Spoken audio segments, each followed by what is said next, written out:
I hope that also means that we will have really good quality and engaged debate, that everybody will be involved. Unfortunately, we will have to cut it a little bit short. I was just told by Fran that she is calling an Atlantic Council Assembly at 12:25, so we will have to cut it a little bit short. But again, thank you very much for coming. Let me just briefly introduce our speakers. I presume that perhaps most of you know them already, but let's do formality justice. Julian Lindley-French, my former colleague from EU ISS. In fact, at the time it was the Western European Union Institute for Security Studies. Western European Union doesn't exist anymore, but the building is still there. And there are still some people who need to be paid pensions and so on. So the organization will run for a little while. And I'm absolutely delighted to have Julian with us. He currently works at the Netherlands Defense Academy. And now, next left to me is Tomas Valasek, that you must know from various publications on European security and defense from Center for European Reform. Tomas formerly worked at the Slovak Ministry of Defense, though by his accent you couldn't say so. And to my right, Andrew Michta, again, very, very well-known experts and personality in security and defense studies. Andrew recently has taken over as the director of the Warsaw office of the German Marshall Fund. So we have a very good body of panelists here, and I'm delighted to have this opportunity to moderate these guys. Though it will be very difficult, I have to say. They all have strong views, and we agreed in our chat before that they allow me to be provocative from time to time, and they will, and it's taken for granted that they also will be annoyed with my provocations. So that's not going to be necessarily the reflection of a bad atmospherics between us. Now, what are the key dilemmas of this panel? Well, basically, the key dilemma is how to maintain European security at the which is challenged by two, I think, by two major and rather worrying trends. Number one, it is the fall in defense spending, and I think in 2009 was marked by the fact that it was I think the first year when Europe became the only continent in Europe with a falling defense spending. And in many European countries, this fall in defense spending was really radical. In the Baltic states, I think it reached from 25 to 25%. In France, around 5%. Very few states managed to, no? Estonia. Okay. Not Latvia, obviously. Not Latvia. That's what I talk about, engaged public. However, certainly we are the continent where we spend less on defense, and the dynamics is such, and it's very difficult to see that it will be reversed. The other trend, perhaps equally worrying, is the changing transatlantic context. I'm delighted that we have Andrew here with us, who will be able to comment on that. But I think in the past we got ourselves used to the fact that we could count on being protected and secured by our ally on the other side of the Atlantic, and that led to an amount of free riding, if you like, if we can call it by not a very nice name. However, if you listen to the foreign policy address of Poland's Foreign Minister Radek Sikorski this year, he said it very clearly in the speech that they may no longer be the case, that we can always, under all circumstances, count that the US will be out there. And that we need to, and that the US interest in European security for natural reason will be declining, because the challenges are somewhere else, and they are great for the United States. And these challenges are in the Middle East, in Central Asia, in East Asia, and that's therefore natural that the level of EU engagement in Europe might be going down. But the European publics are not worried. Most Europeans feel secure and they feel unthreatened. They prefer to maintain very high living standards. As Minister Sikorski said yesterday, we are a living standard superpower. Though not everywhere in Europe it's like that. However, there is certainly a very strong preference here for spending on social issues, and there is no consensus on, there is no preference for investing in security and defense. Some EU states invest absolutely negligible amount of resources in spending. I think Tomas can give us more accurate figures, but I think there are quite a few states in Europe who invest below 1% of GDP. There are only 2 states in Europe that invest above 2%, and it's the UK and France. And even these 2 states have been recently cutting. And this is only a reflection of general mood within the European societies, which I said, whether rightly or wrongly, but they just simply feel secured. So the situation is complex, but like I said, we have 3 knowledgeable and strong-minded defense experts to deal with that, and perhaps they will be a little bit more optimistic than me. I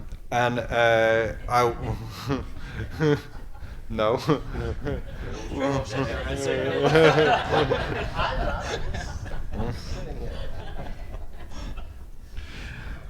Well, let's see what comes out of it. Well, we had a chat yesterday about how to run this panel, and this panel has in its title European Security and Defense Policy, and that's clearly a very important instrument of the EU. But I think we all agreed that if we focus on CSDP, we would get a very inadequate picture of what European defense is about today. So we have to expand our focus. We have to really talk about European defense in broader sense, really.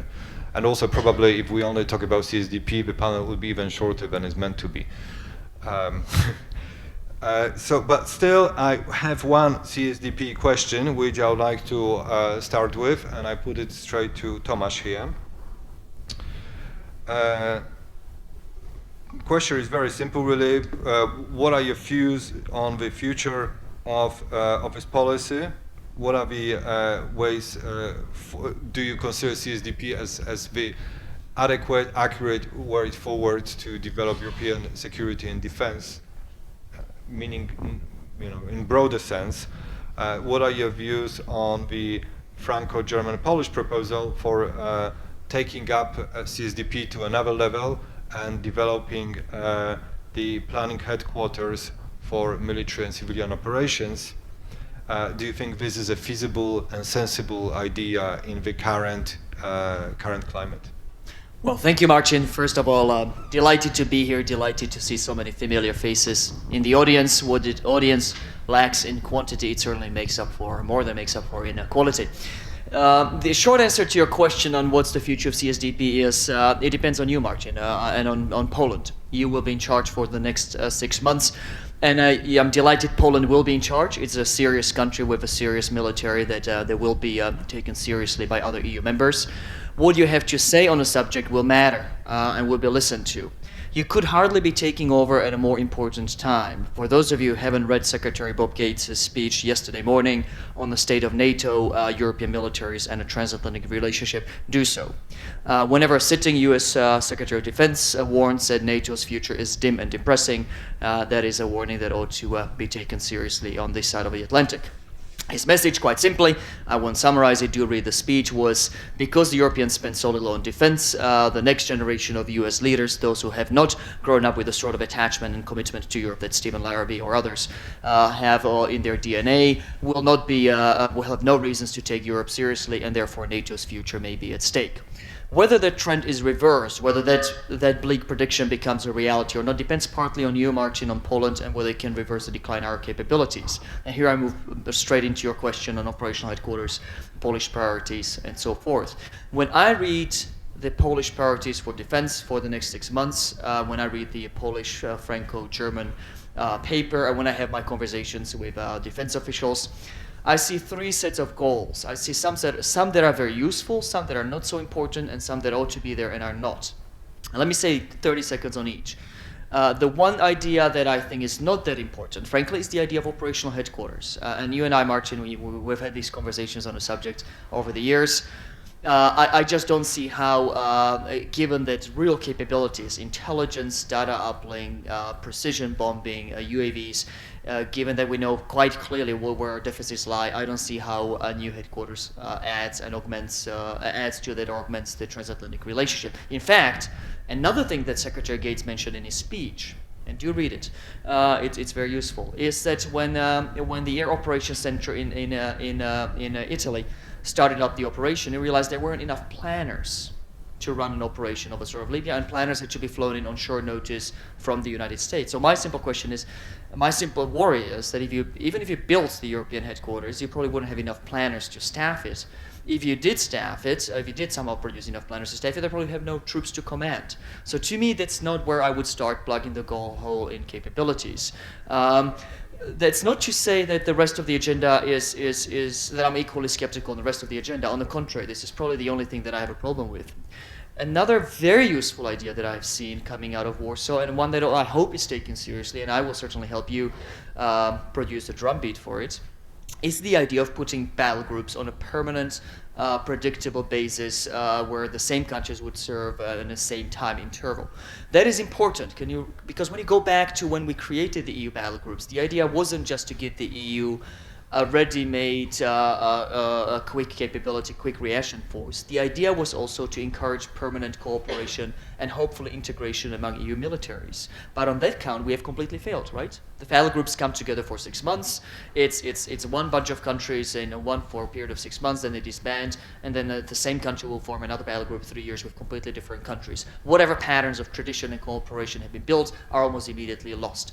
If we do what Poland says we should do, meaning always have the same countries on a predictable basis, it would be Latvia, just picking on Imants, the former Latvian defense minister in the first row, Latvia, Estonia, Lithuania, they would be on this rotation every 3 years. That would give these countries powerful reason to permanently integrate some of their units to build permanent relationships of the sort that we lack, of the sort that would allow us to reduce some duplicities. And the very last point, Marcin, on some of the ideas that could have been in Polish presidency priorities and are not, is pooling and sharing. Of course, it is mentioned rhetorically, but with pooling and sharing, it's sort of like with global world peace. Everybody's for it, but we never know quite what we mean by it and how to move towards it. I will do a bit of shameless self-promotion. I did write a book recently it's not a book, it's a study, on a few practical ideas for how to advance pooling and sharing. I want to put them sort of officially on the table of the Polish presidency. Why is it that the EDA, in addition to collecting data on what's pooling and sharing, what pooling and sharing has happened in the past, why is it that the EDA cannot also collect data on what approaches have worked and what haven't? We need a better way of mapping out why is it that pooling and sharing, a concept that is 15 years old, hasn't really worked out in practice. The EDA could help you, could make it so. We need a mechanism for sharing lessons learned from pooling and sharing in Europe. Can we use the EU's defense planning process? Can we use NATO's defense planning process, the regular visits that defense planners make to the capitals? Can we use those to make sure that lessons of past pooling and sharing fiascos as well as past pooling and sharing successes are shared around the European Union? So there are a few practical things that could be done on pooling and sharing. It's time we stopped talking about it. Secretary Gates reminded us it's time we started doing something about it, and Poland will be in a position to make it happen. Thank you. I still would like to tease you out a little bit on the planning headquarters. And the argument is this: for the nations like Poland or Slovakia, or most of other European nations, we don't have capability to offer planning capacities to the EU. The result is that at the moment we have a system in which we rely for planning operation on the French, British, and German planning capacities, and in fact it's mostly French which are offered, and we end up with the CSDP operations which happen to be in the area of French interest. Don't you think that having the headquarters, which are EU headquarters, to which we could contribute and with smaller amounts of money, hence we could afford it, would be a way forward? The most important lesson of the Libya war, and this is an indirect answer to your question, bear with me, I'll get to it. But the most important lesson of the Libya war is that the United States has made it very clear, both in words and now in deed, that it expects the European allies to take care of serious difficulties, not just the small conflicts, but possibly medium-sized conflicts on their own periphery. The United States is a participant in Libya, but is a small part of it, smaller than any of us would have expected about 10 years ago. The message from Washington is, this is the way going forward. When there are future Libyas, possibly future Moldovas, Transnistrias, yes, we can count on your support, but ultimately the United States will want the Europeans first and foremost to take responsibility. The other lesson of the Libya war is that we Europeans lack the capacity to do anything larger than Libya, and this is a small operation, okay? It's, in terms of sorties, it's about a 1/3 or 1/4 of the size of Kosovo, which wasn't a very big operation to begin with. It is already too big for European capacities alone. Without US intelligence, data, without US suppression of enemy air defense, it would have never happened. What am I driving at? What's my point, Marcin? For anything other than my most minute operations, we will probably have to go beyond EU and still reach out to NATO, reach out to the United States. We will probably need some support in terms of command. We'll probably need serious support in terms of suppression of enemy air defense and intelligence. These are the sorts of conflicts and scenarios that keep me awake at night. It's, again, an actual shooting war near EU's borders, near Europe's borders. And when it comes to it, given that we do need some support from the United States, but given that the United States will expect us to provide most of the heavy lifting, the biggest gaps I see is in European capacity, in real shooters, in real sensors, and I do think that we will be not just want to, but will have to rely on NATO commands to run these operations in the future, because by definition, you will not be able to do this operation sort of Libya for the next few years by ourselves. Given these starting points, I don't see how EU Operation Headquarters helps us with the scenarios that worry me the most. I do think that some US uplink will be required, and for that we'll probably make recourse to the same headquarters we always have, which is the existing NATO headquarters or the existing national EU headquarters. EU headquarters is not on my #1 list of priorities. I recognize it has merits. I recognize it would be in some ways beneficial, but it's not where I would start. And given that we're all facing a defense austerity, given that we're facing cuts on the order of 50% in defense budgets in some of the EU countries, we have to prioritize. This would not be on my list of priorities. Just very shortly before I get to Julian, can NATO headquarters be used without Turkish consent? I have a hard time taking seriously the talk in newspapers and elsewhere on NATO being paralyzed, dead and dying because of the divisions in NATO. If NATO dies of anything, it'll be because of European inattention to defenses and because of a generational change in the United States. But what Libya, Afghanistan, what Kosovo and what Bosnia have proven is that we can work through divisions. We have had dissent in the past. People get worked up over Turkey. People get worked up over Germany not voting for the UN Security Council resolution. They forget that Greece was far more vehemently opposed to the war in Kosovo than Germany was to the war in Libya. This is not the first time we fight a war with less than 28 allies. NATO has been very good at adapting itself and working through differences. I'm not that worried about. I'm no more worried about Turkey than I was worried about Germany, or that we should have been worried about Greece in 1999. We found ways, and we always found ways to work through the differences. At the end of the day, we may not disagree. We may disagree with the missions, or individual allies may disagree with the missions, but they all converge on one thing: they want NATO to be around because they still need it, because it's still cheaper to do defense collectively than individually, and we find ways to dissent from a mission while keeping NATO strong and healthy. I have no reason to believe they will change going forward. That's the way we've operated every single war we've ever fought. Thank you. And let me turn to Julian now. and that it will be slowly moving away from CSDP, but still we will have an element of that here. But the Poles are really quite recent converts into CSDP. In the past, we had this very clear NATO first priority, but we converted, and once we did it, we did in a rather radical way, I should say. And we have counted in this process on certainly on the support of the nations who traditionally used to be very much pro-CSDP, in particular France and Germany. Now, as the Poles embrace CSDP, you might see that the French seem to be having second thoughts on that. And the example of that was the recent Franco-British summit, not very recent, it was about a year ago. It was, as we know, the French were waiting with the release of the Franco-German-Polish proposal for headquarters with the outcome of the Franco-British summit. And also, it is clear that they really prioritize the bilateral way forward in forging European defense. Now, the question to you, Julian, is whether the bilateral way is with the elements of sharing and pooling, whether that is the right way forward, and whether indeed the Franco-British agreement does have sufficient elements of sharing and pooling. Well, thank you, Marcin, and good to be here. I mean, let me first start off with a statistic, that over 50% of the entire EU defence budget is Britain and France. And there are 19 EU member states spending less than 4 billion euros a year, and very badly. If you want to recreate a headquarters in parallel to NATO, these are extremely expensive. They require large numbers of highly skilled officers, which probably means that the best and brightest of smaller armed forces will be sucked into it, trying to service both NATO and EU. It simply is entirely inappropriate, given where we're at, to be building structures which frankly once again take good people away from the frontline jobs and put them in nice staff jobs. It simply doesn't add up right now. But let me turn to this issue of Britain and France and where it fits into the whole orb of things. I'm doing a lot of work with the British right now, but I've just been given evidence this week to the House of Commons on our strategic pretense and impunity review.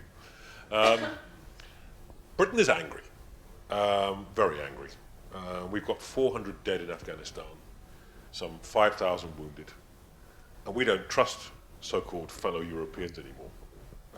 And you have to understand that's where we're politically at.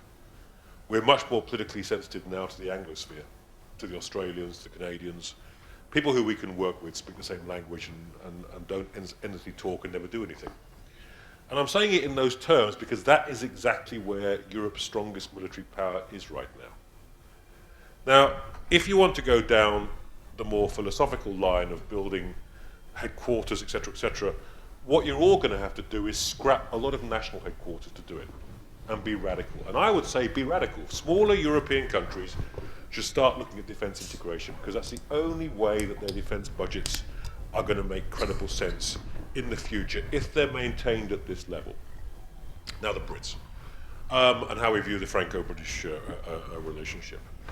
There is a genuine philosophical battle taking place in London, and I'm part of it right now, over what I call the strategic politically correct mob, who basically believe that Britain's future influence is best served by aid and development, diplomacy, and all this military stuff is a bad thing.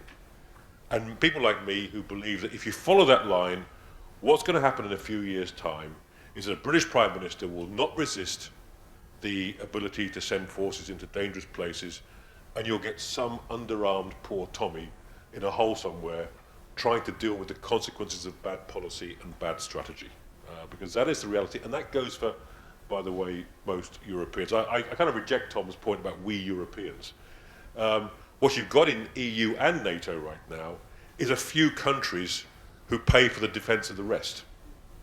And there's one very large country in Central Europe, not this one, but a close neighbour, who is very happy to have free defence, because that's what they got, effectively. The rest of us paying for it. And until that large country kind of gets over its issue about its role in European defence will go nowhere. And you'll have this eternal split, philosophical split between those who believe, shall we say, that soft is all you need, and those of us that believe that you could only have soft power if it's underpinned by credible hard power.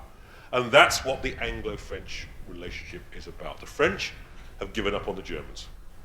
They'll go on talking about, you know, Franco-German cooperation, but the bottom line is the French and the Germans do not share the same security and defense concept. The French are much closer to the likes of the British and indeed the Americans. So you're seeing a change there, a realignment. Now, from Britain's side, the Franco-British Treaty was exactly in that light. It was a pragmatic way to try to close the gap between strategy and austerity. Now, the big issue with both countries, because after the French presidential election, make no mistake, the French will cut as well, big time. Not before the election, but after the election. The big philosophical debate for these two leading military powers in Europe is this.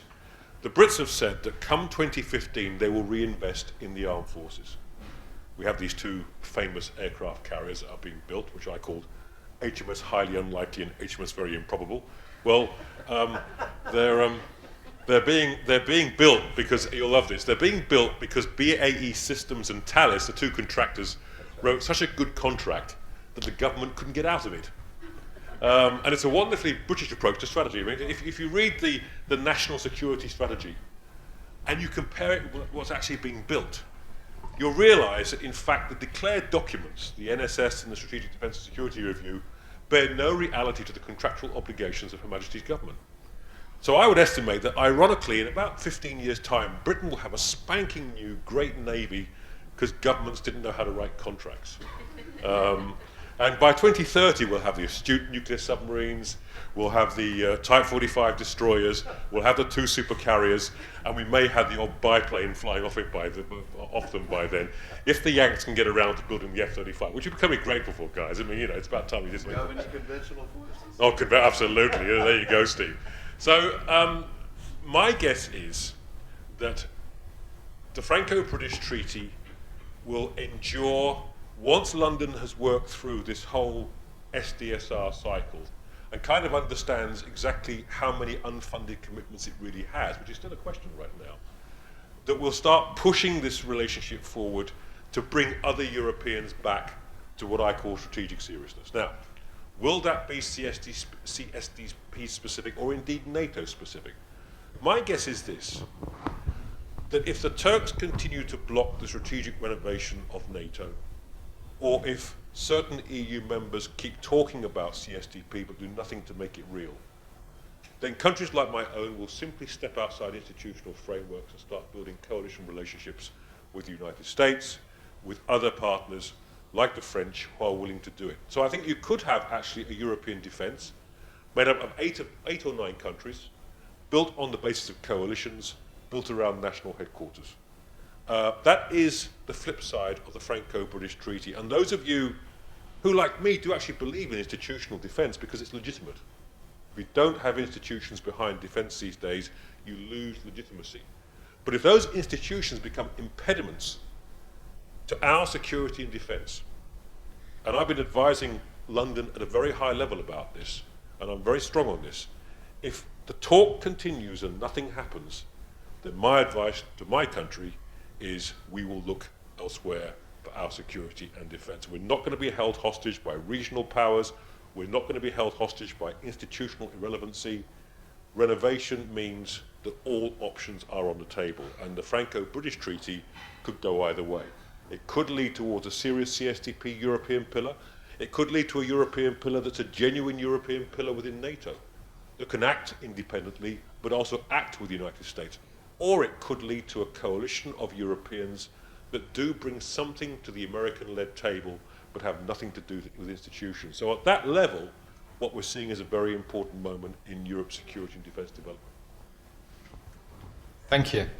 And incidentally, that leads us really nicely to Andrew, because I think that some of the sentiments expressed by Julian are shared on the other side of the Atlantic too. We talked a little bit about Afghanistan yesterday, and I understand that Afghanistan and then Libya more recently are these instances when the US is looking into European investment and is saying, well, they're just not doing enough. and why are we putting up with investing in base security and defense and they're not paying back? Is it a fair way of putting it? And what the sense of Europe's free riding, is it really prevalent in the US? Is it prevalent in the Pentagon? What consequences it might have? Usually when you speak in forum like this, when I worked in the government, you had to do full disclosure, that you're not speaking on behalf of the government, Defense Department, your wife, and things like that. So I actually will make a different type of disclaimer here. I'm a committed transatlanticist. I mean, my entire professional career, I have been in support of NATO, the transatlantic security linkage. I have written in favor of NATO enlargement at every cycle, and I have pushed against people who said otherwise. Lost some friends in the process, quite frankly, and I'm very proud of what we have accomplished. And having said that, I got to a point about 3 months ago when I wrote probably the most negative piece on NATO, and some in this room have seen it. I shared it with you. But to me, that was really ringing the bell, and it was a kind of a strange sensation to open the New York Times yesterday and see that Gates was saying things that I've been brooding over with great sadness, actually, for quite some time. I want to say two things here. First of all, to back up what Julian has said, we don't need to multiply concepts. We don't need to multiply headquarters this, headquarters that. I think the present crisis of the alliance is a simple crisis of political will and resources, in whatever order you want to take this. Smart defense, doing more with less, all these things that are floating around. If I know human nature, we want to do less with more. That's what I want to do. So doing more with less of what would be the first thing that I would ask. What are the missions we're supposed to be doing together? The second point is, in the United States today, the number one security preoccupation is domestic today. And if you look at the electoral cycle, the last congressional election rode on one issue. It was domestic issue. It was deficits, debt ceilings, things of that nature. We are facing probably the second dip of this recession, if you believe of what's happening now at the stock market, if you consider what's happening to the housing market in the United States. I believe about 40% of every dollar we spend is borrowed right now at the federal level. Our national debt is now at 100% of the total American GDP last year.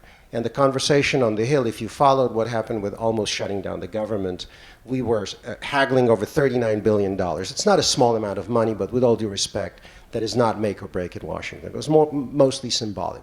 What is my point here? My point here is that it is becoming increasingly harder and harder and harder to make an argument in the United States that we should continue doing what we're doing.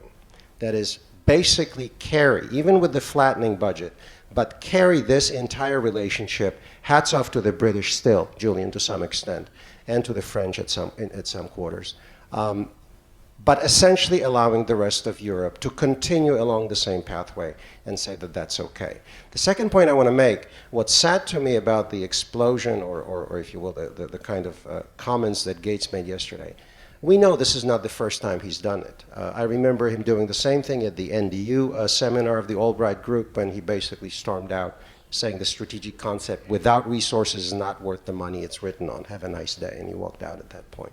I think he did that before once at Verkunda. These are the periodic explosions. And what's disturbing to me is that these kinds of interventions are now basically tuned out. A lot of the European commentary that I have read after yesterday is basically, we've heard this before, and what good does it do anyway when things are not going to change? My point is that I think we're making a fundamental mistake not focusing on healing the transatlantic relationship, quite frankly. There's no great mystery here. We now have the critical capabilities commitment out of Lisbon, okay? We've got a new strategic concept which covers basically everything that we wanted to have. That's one part of this story. And the other one is La La Land, which is the defense budgets, which are collapsing at every turn in Europe. What is the connect then between what we're saying and what we're doing? What is the assumption from the point of view of the European public or the European governments when you look at what we are supposedly committing to do and what we're doing? And I think the most important issue, and I said this yesterday at another panel, is Afghanistan. Rather than doing institutions, I would focus on completing one item of business that's critical in American domestic politics today. I don't think any president in the United States, Democrat or Republican, can walk away from a 10-year commitment, probably over $1.5 trillion, if you look at long-term veteran care, if you look at refitting, and simply say, you know, we kind of made a mistake, we didn't achieve anything, or it didn't work out, and walk away and say that that's fine. That's simply politically unsustainable. There has to be a sense that we have completed Afghanistan. I'm not using the term victory, but we have completed Afghanistan with some semblance of stability and most of all some semblance of common purpose for the alliance. That not somebody's getting out the door, somebody's going under the window, somebody's moving on a different timetable. Because if that happens, the backlash in Congress, I think, will be profound. And I think, just to complete these comments and to open up to questions, because I think this is a very important discussion, I think we have a choice on Afghanistan. In the critical capabilities commitments, we can do things that can help us complete the Afghan mission as an alliance. There are items in there that we can resource, apply in the field, and then complete that mission and start talking about NATO 2.0 and start asking ourselves, what are the missions that this alliance can now do? Because obviously we don't want to do what we just did. I mean, nobody has any more appetite for that. Instead, we have one open chapter Libya. We have another open chapter Afghanistan. We have turmoil in other parts of the world that we may need to address collectively. And that brings me to my final comment. There are people who say that NATO is on the way out, and that somehow this is a good thing because then we will have the European defense, we will have this and that and the other. My question is, if NATO indeed tanks, from the point of view of the United States, who will be our allies? Who will be the people that we will be doing things jointly with that we need to do? Okay? And I would ask my European friends to actually ask themselves that question. That when it comes to issues outside of the immediate European periphery, even if you get your act together and prove that you're able to police on the periphery, who are going to be the people that you will be able to do things globally that will need to be done to ensure the open international liberal system that we've built, that I would submit to everybody has benefited everyone in this room tremendously. So I am on the panel on European defense, and Marcin will throw a rocket at me in a minute. But I would rather talk about how to restore and rebuild and strengthen the most successful alliance in history that is so important to all of us. Well, not going to throw a rocket. What matters is what works really. But I see. I was in. We haven't got any rockets. Exactly. We cut down on that. Right, but I see I was an optimist to hope for finding optimism of the panel. Well, I would like to open up with that. And I wonder, is there in this room anybody who believes in CSDP? Anybody brave enough? Ian believes in CSDP. I want to hear this. I'm a recovering CSDP fan. No, actually, I'm very skeptical of ESDP and ESDI. What I guess what I'd ask the panel is, look, when you look at Libya, the Libya operation, it basically is almost everything that ESDP dreamed of. No American leadership, Europeans doing the kind of the quote-unquote heavy lifting. The only thing that's kind of the downside is that it couldn't be done without the Americans. But it's not American-driven. I mean, that was clear from the front. So if you have an ability through NATO to develop European coalitions that are willing, why waste time on ESDP and institutions in the EU? Okay. That wasn't exactly what I had in mind. But thank you nonetheless. Eugeniusz. Tough task to defend. A tough task, but I will try. But before I do, let's deal with Afghanistan. There is a growing realization this is not about Afghanistan, it's about Afpak, and it's about Pakistan. It's about much more global and much more life-threatening issues, which the Europeans cannot. They do not have this capability, maybe with the exception of Brits and French, to operationalize could be our role in that, in actually trying to fend off the threats coming from Pakistan. This is global. So if you try to limit it just to Afghanistan, I think we are somewhere else already. Secondly, if you have an American leadership, and I'm not going to try to support Jan's articles condemning Obama's tactics, but the fact of the matter is something which Kissinger just said, is the withdrawal tactic does not replace a strategy. First you have to have a strategy, and then you plan your withdrawal, etc. And we have a situation, you know, with all the weaknesses of the European thinking, and also, let's be frank, losses in Afghanistan, when you have an American leadership who says we are withdrawing. So the Europeans are saying, okay, we are withdrawing as well, but a bit quicker. So you don't like us withdrawing a bit quicker. Come on. We have a withdrawal strategy. We don't have a winning strategy for Afghanistan, so don't blame the Europeans. What is a winning strategy for Afghanistan? I don't know. I don't have the answer. I'm looking to the big boys, you know, for that. I hope I've dealt in full sympathy with the Afghanistan situation. But for example, the Polish leader must have a persuasive vision in order to go back to our public opinion and says, look, we made a mistake, especially after elections, of course, not before the elections. After election, and says we are going to stay for another 2-3 years with our allies and friends because that needs to be completed. It is feasible, but must be a very clear leadership, which at the moment is lacking. And the Obama visit didn't help, by the way.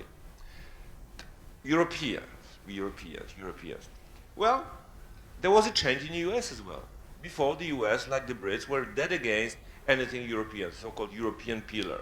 It did change under the W. Bush in the last years. They said, and it goes down to something like that. If Europeans decide to strengthen their defenses under the European banner, because they can't do it under the NATO banner, let them do it, but let them do it. That means if there are mechanisms, and this is something which we need to discuss, mechanisms within the European Union, and there are such a mechanism, which actually will make European countries to pay more attention to our own defenses, so let's try this way. Of course, there is a problem of duplication. Very serious problem, because there won't be any more money, and there won't be no new troops, there won't be no new planners, etc. But the fact of the matter is that the European Union is a very strange animal which shouldn't act, but it does act, sometimes slowly, awkwardly, but if you institutionalize within the European Union certain things, the Commission has a mandate to run with the project. And that's the strength of the European Union. You don't have to revisit the issues when they were agreed once upon a time. You just proceed with that.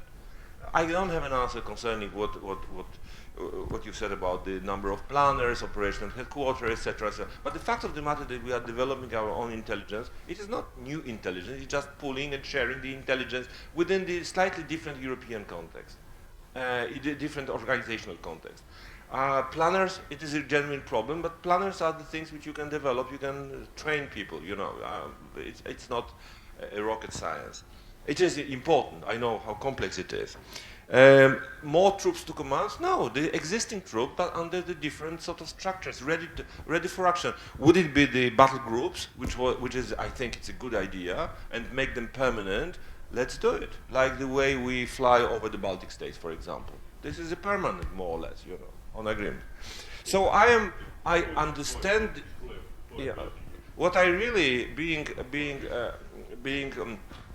also, and I disclose my interest here, because I'm also a British citizen, I would say that's something which worries me about Britain. I only recently saw a very good film, a feature film of relations between Blair and Clinton.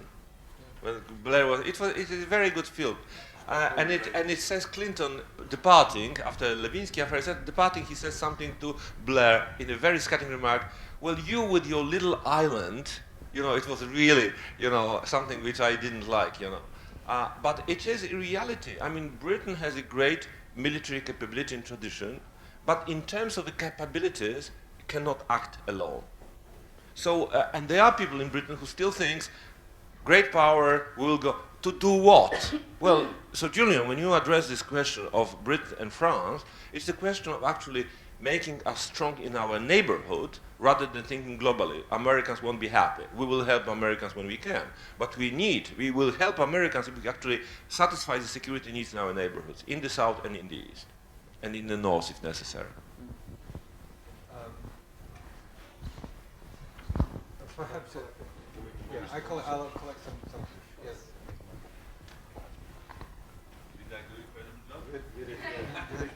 than I thought. Okay, Kate Hansen from the Norwegian Atlantic Committee.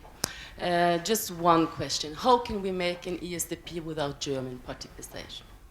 A Germany who don't want to act militarily, who use 1.4% of its GDP on defense, and a Germany who gradually, economically, is linked to countries outside the European Union. This is also what the Euro crisis is about. Will Germany pay for a common European defense in the future? I don't think so. And if you look at the figures, German trade with China is much larger than it is than the trade with the US this spring, and this is new figures in a world where Germany will not play with others. As Kornblum said yesterday, this is a time of destiny for Europe, the Euro crisis, and he said that Germany has certainly understood it's a champion, and it wants to play in the World Championship with China, US, and Japan economically. And I would like your comments, how will this infect the ESDP? Okay, I think we go back to the panel now, because otherwise we might lose sight of the questions asked. And later on we will pass the mic to Marcin. Would you like to respond to Afghanistan and then perhaps you guys to... Sure, I mean, look, Yannick, we've seen the strategy basically rotate, float, change, you know, definitions were changing, expectations were too high. We were talking about nation building, we're talking about democracy. This ebbs and flows. Then you had a decision of the administration, quite frankly, to refocus on Afghanistan, de-emphasize Iraq. Now, whatever you think of the original rationale for going into Iraq, by the time surge has run its course, you know, I would argue with some attention, we could have gotten 60 cents on the dollar over time. And yet, you know, the narrative became, to use the postmodern lingo, that we're refocusing on Afghanistan, we're doing this. Of course, you can't address Afghanistan without Pakistan. I'm not arguing for what the exit strategy is, or for what the strategy for concluding this might be. My only point is that from the point of view of alliance cohesion, whatever we decide to do, we should do it together, okay? And that if ISAF begins to fragment and run in different directions, I remember Craddock when he came to the Marshall Center when I worked there, and he said, what drives me absolutely up the wall is not just caveats, but undisclosed caveats. And my guys are doing operational planning, and then all of a sudden they're discovering this and then the other. A lot of the rap against the Europeans is unfair. Just ask the Estonians. You know, they're countries in your own country, Poland. They're countries that carry their own weight. The problem is that in the U.S. political discourse, this doesn't register. For the United States public, Afghanistan is an American war. Okay? The second point I want to make, which to me is very corrosive for the alliance. Now remember on Libya, when President Obama turned to the US public to reassure us, he said, don't worry, now NATO is in charge. Who the hell is NATO? Are you with me? There's a sense of putting distance between the organization that has kept us together as an alliance, as a community, as a strategic entity, if you will. And now the US president describes this as something that's in addition, that we're as though we were not a part of this. And from the European side again, NATO is beginning to be perceived as this weird American enterprise for running campaigns in Afghanistan out there, but not really delivering what we want here. That to me is very, very dangerous. And I want to address your question, ma'am. To me, all the talk about European defense without Germany being a part of that is just basically academic talk. I mean, there's no other way to put it. And it's a great mystery to me in terms of the potential capability of Germany and the actualized military capability. I don't know what the situation is today. But at the time when the Weißbuch was published and the Germans were proudly declaring, 30,000 deployable, rotational, 1, 2, 3, in a private conversation, Nagel said, and it was not Chatham House, it was a seminar with our faculty, he said, I can put and deploy and sustain 7,500 Bundeswehr soldiers. Okay? So if you look at the potential of Germany, and then if you look at the actual capabilities in the field, these are the real issues. I have a sense that the Europeans tend to multiply institutions. And that's true. Once you put the institution in place in the EU, the beauty of this beast is that it will run, by itself. It will continue. But you've got to source this. And if you don't, it's going to become a shell.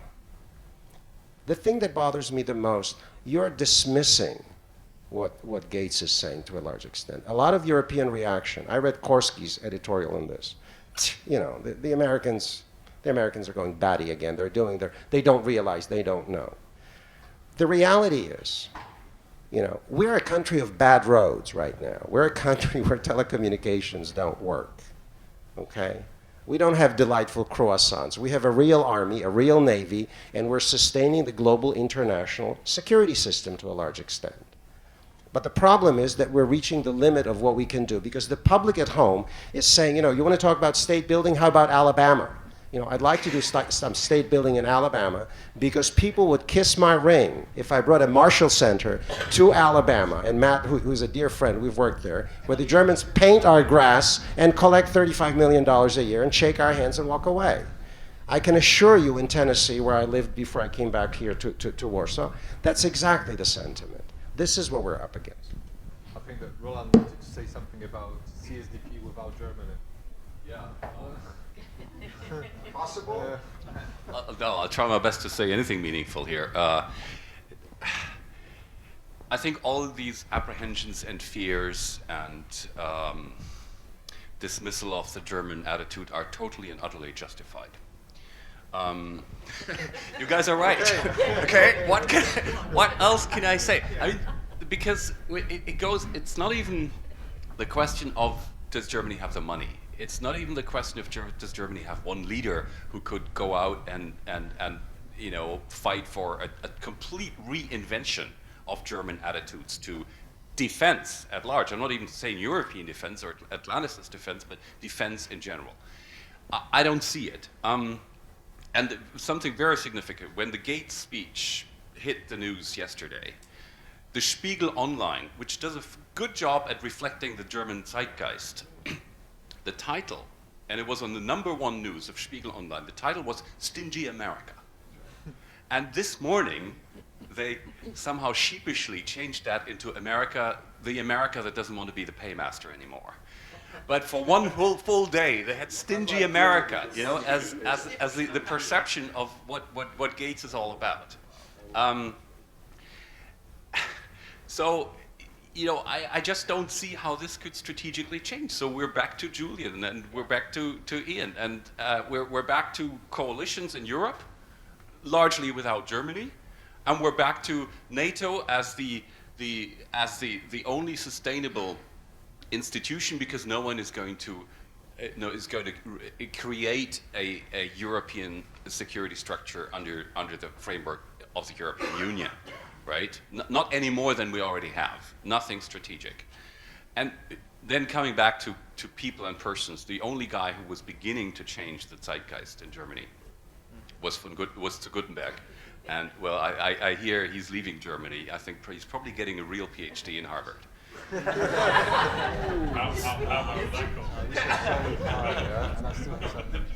Just a very quick two-finger intervention on this, and I will not take any more time.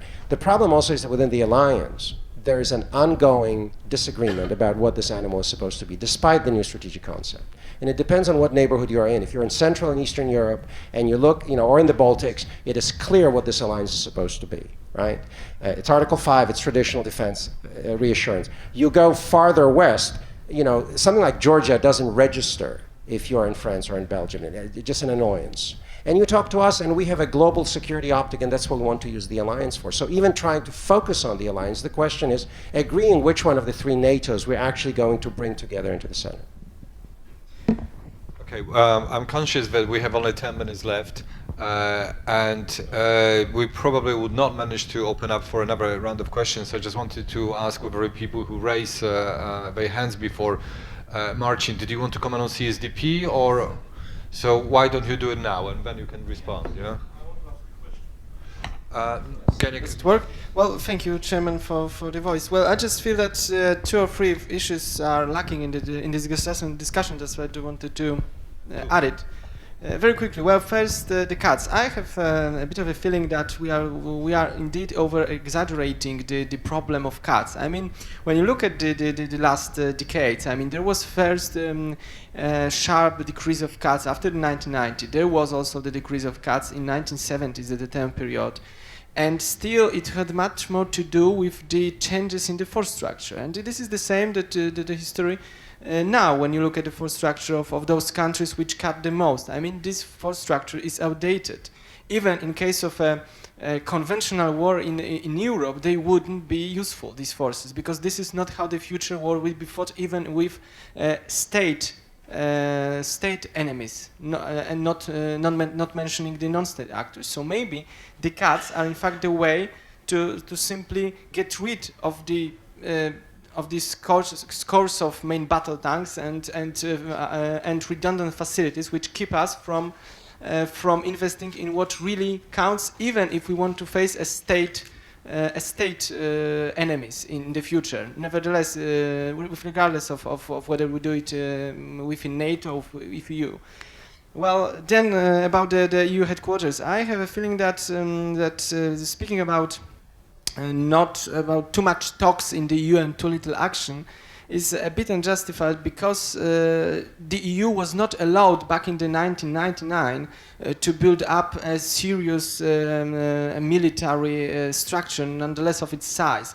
That's why there is virtually no expertise in the EU to have military planning, military thinking. Even a defense political thinking is largely lacking in the EU.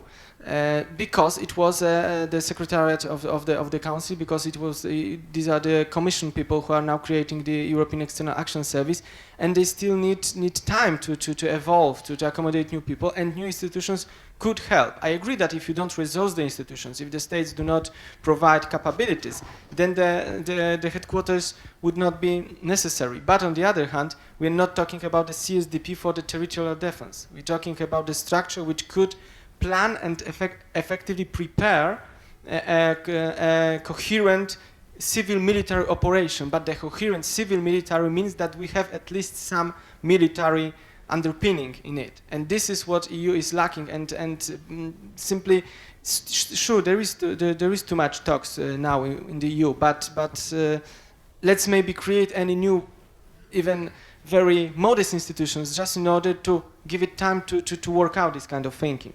And lastly, just one comment on Germany. When I look, not being a German, when I look on German foreign policy and security policy, I can clearly see a road since the end of the 1990s, a road which somehow goes up. I mean, the ambitions are clearly going up. They went to Afghanistan, they finally dropped their caveats, they had the Kunduz incident, they had tremendous problems with the public opinion, which is not able to carry on with this new thinking on the role of Germany. But this is somehow a troubled road, but up. There are ups and downs, but the overall tendency is up. So maybe when you look on the new defense policy guidelines and wait 5-4 years, maybe we'll see Germany willing to engage militarily. Maybe simply not under the French command, not under the French interest. Maybe simply this is the case, but it remains to be seen. Thank you. Thank you very much. It's a very interesting intervention. And Steve also would like to say something. As Marcin was saying about getting rid of tanks and replacing it with something, Andrew said getting rid of tanks and replacing it with nothing. So maybe you want to come back to that later on, Tomas. But Steve. I don't want to be critical, but I've listened to this, and I hear a lot of complaining, a lot of things, but I haven't heard too much about the solutions that we should do. First of all, the context is, we may not like it. I don't like it, and I may agree with most of what I've heard. But the fact of the matter is, this is where we are. We're in a recession, both in the United States and globally. And to pretend or think that yes, we should have more spending on defense, but we're not going to get that. So we're going to have to work in a different context and come up with solutions rather than simply lamenting the fact that there's the lack of will and that they should be spending more on defense. I don't know what the answers are, but I know that the direction that I'm hearing is not going to get us there. Second, on Libya, you know, for 10 or 15 years, the Europeans have been saying that they wanted a more equal alliance, that they were ready to take more responsibility. What Obama did, it seems to me, in Libya, is something that was, and McCain said it himself, it was necessary. The United States can't, in the situation in which it is, where it's fighting two wars, and at the same time has problems economically, which are unfortunately of its own making, indebtedness and so forth, it is not in the position to get involved in conflicts that are not directly related to its own national interest. At a time when the Middle East is in flames and where we could see in Syria something that would be much more really affect U.S. interests much more. So what is wrong with asking the Europeans in this case where the conflict is relatively small, it is in an area where they have strong national interests and so forth, and it is something that they have said they were ready to do. Why is it so wrong to ask them to stand up? It isn't, Ian, as if the United States isn't involved. In the first phase, we were very much involved, and behind the scenes, we're still more involved than most people know. So I don't see that this reflects a lack of leadership on the part of the United States. I think it makes, in fact, I think it is a much more responsible response to the changed circumstances. And Obama said himself in his speech, this is not a precedent. It doesn't mean this is going to happen every time. And there are times when the United States will have to act alone. So he's not, this is not as if it's going to happen every time the United States is opted out and it's all over at all. Thirdly, just the question, the German question. This is an issue we're going to have to live with. It's an unfortunate situation, but we'll have to work around it because it is quite clear that Germany is simply not going to be in the defense field an actor that one can count on, whether you're in the EU or whether you're in NATO. And it may be lamentable, but again, you will have to come up with concrete solutions that accept the fact that this is the nature of the beast. So maybe do critical capabilities instead of doing headquarters. And Yeah, well, I agree. I agree with that. positive solution. And I think that pooling and sharing is it's one of the only ways you can address these questions. Very briefly, I think that's right. You found this, the answer to this, or to the solution that you were looking for. It was Thomas's pooling and sharing. I think there is a lot of scope there, practical scope. The biggest danger, I think, was highlighted by what Andrew said. And for Latvia, it must be the fear of the transatlantic link being sort of lessened. That is the big fear. The drawdown of one brigade is better than not having two brigades, but don't move out, perhaps move east if you're drawing down. I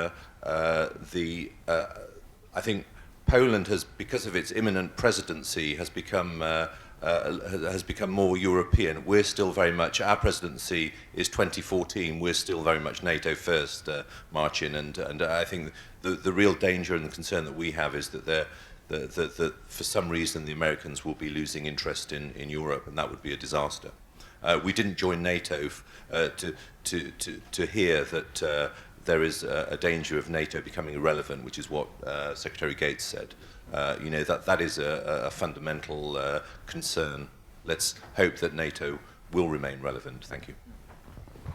Thanks. I think that Fran and Fred are going to kill me, but we're having a really good discussion here. So I pass the floor to our two speakers. Tomas, would you like to start first?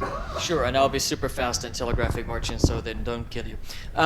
Germany, I absolutely agree with the speaker who said, let's take a long-term perspective. Yes, this is a country that over the past 18 months has retrenched, but on balance, over the past 18 years, it's become more outgoing, more bellicose, if I might put it so, and that's a good thing. So let's hope that once the economic crisis passes, when current German zeitgeist of angst and Greece and everybody else passes, that we will have a better Germany, because indeed, without Germany, what we have is Libya. What we have is a coalition of the willing and an inherent limit to EU's military capability. I will defend Obama, again, very much in line of what Steve said a few moments ago. I agree with Andrew, the words he used were very unfortunate. I don't ever wish to hear, hope to hear a US president again referring to NATO as they. The reality is, though, he's making a useful message. The message was, we Americans are counting on you to take up a bigger burden on providing security on your own periphery. And we will not just talk about it, we'll now do so in practice in Libya. And that was an important message. It's about time we took it seriously in Europe. Which brings me to my last point. Are we doing so? I mean, the whole debate on CSDP and ESDI, it's a theological debate. I am a pragmatist. I believe we have an immediate and urgent crisis in capabilities. Hence, the focus must be on capabilities, not on institutions. I draw encouragement from the fact that there's fewer and fewer countries that do dwell on the institutions. France has gone very much the pragmatic way of focusing on capabilities, which leads me to my last provocative point. Take it, please, in good faith. I understand Poland is a recent convert to the idea of CSDP and institutions. One of the difficulties with recent converts is there's a chance you convert to a church that is disbanded in the meantime. And I do believe that there's less focus on institutions, and it's a good thing. And I hope that Polish presidency will keep a low profile on institutional issues. Julian, are you hopeful that Germany will become more bellicose, as Tomas seems to be calling for? I think bellicose is the wrong word. Let's get a little bit easier. I mean, I think Steve's being a bit unfair.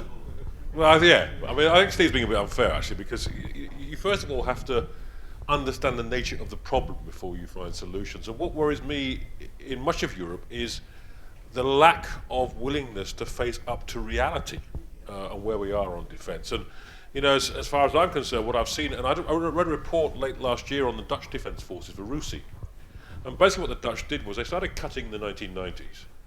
They reached the bone about 1999. They started chopping up the bone between 1999 and now. In the latest review, they're basically trying to hide the body.